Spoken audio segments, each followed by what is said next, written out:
বাংলাদেশ মানে হচ্ছে প্রকৃতির দেশ। আর এই প্রকৃতির দেশ রক্ষা করতে হলে, প্রকৃতির ভারসাম্য রক্ষা করতে হলে গাছের কোনো বিকল্প নেই। তো আমরা একটু চিন্তা করে দেখি, আমরা প্রত্যেকটা বছর কতটা গাছ লাগাইতেছি।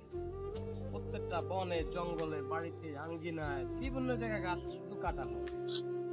গাছ কি শুধু লাগানো হয়? গাছ লাগানোর উদ্যোগ কয়জনের আছে? এই যে ফলস গাছ, কাঠ গাছ, ফল গাছ লাগাইলে ফলে ফল, কাঠে সমৃদ্ধ বাংলাদেশ, এভরিথিং সবকিছু পাওয়া যায়। কিন্তু আমরা এই গাছের যে একটা প্রকৃতি, এটা আমরা ভুলে গেছি। তাহলে প্রকৃতির ভারসাম্যটা রক্ষা হইব কিভাবে যদি আমরা গাছ না লাগাই? তাই প্রত্যেকটা মানুষের, প্রত্যেকটা ব্যক্তির, প্রত্যেকটা সেক্টরের, প্রত্যেকটা ক্লাসের মানুষেরই উচিত ন্যূনতম তার সাধ্য অনুযায়ী 2-4টা করে গাছ লাগানো।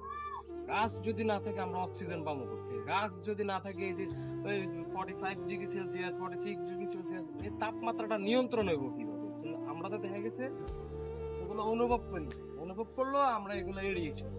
কিন্তু দেখা গেছে যদি আমরা এই গাছ, এই যে একটা নিম গাছ বলা হয় থাকে, একটা নিম গাছ যে বাড়িতে আছে অলরেডি তার জন্য প্রপারলি একজন ডাক্তার আছে। আমরা এগুলা শুধু শুনি, বইয়ের বাসায় শুনি, বিভিন্ন ক্লিপে শুনি। আমরা কি এগুলো লাগাই? এগুলো তো আমরা না। তো আমাদের উচিত আসলে প্রত্যেকটা মহল থেকে আমাদের সচেতন হওয়া। সচেতন হলে কি হবে, একটা সময় আমরা এখান থেকে যেমন নিজেরা একটু বেনিফিট পাবো, আমাদের আশপাশে যে মানুষগুলো আছে তারাও বেনিফিট পাবে। আর প্রপারলি আমাদের দেশটাও সমৃদ্ধ থাকবে।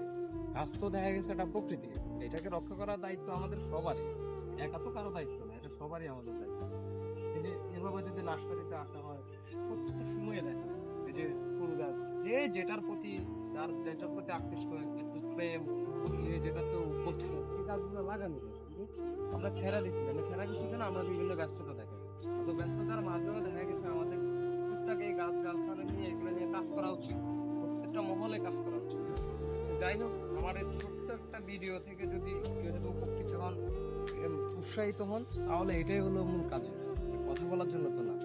Thank you.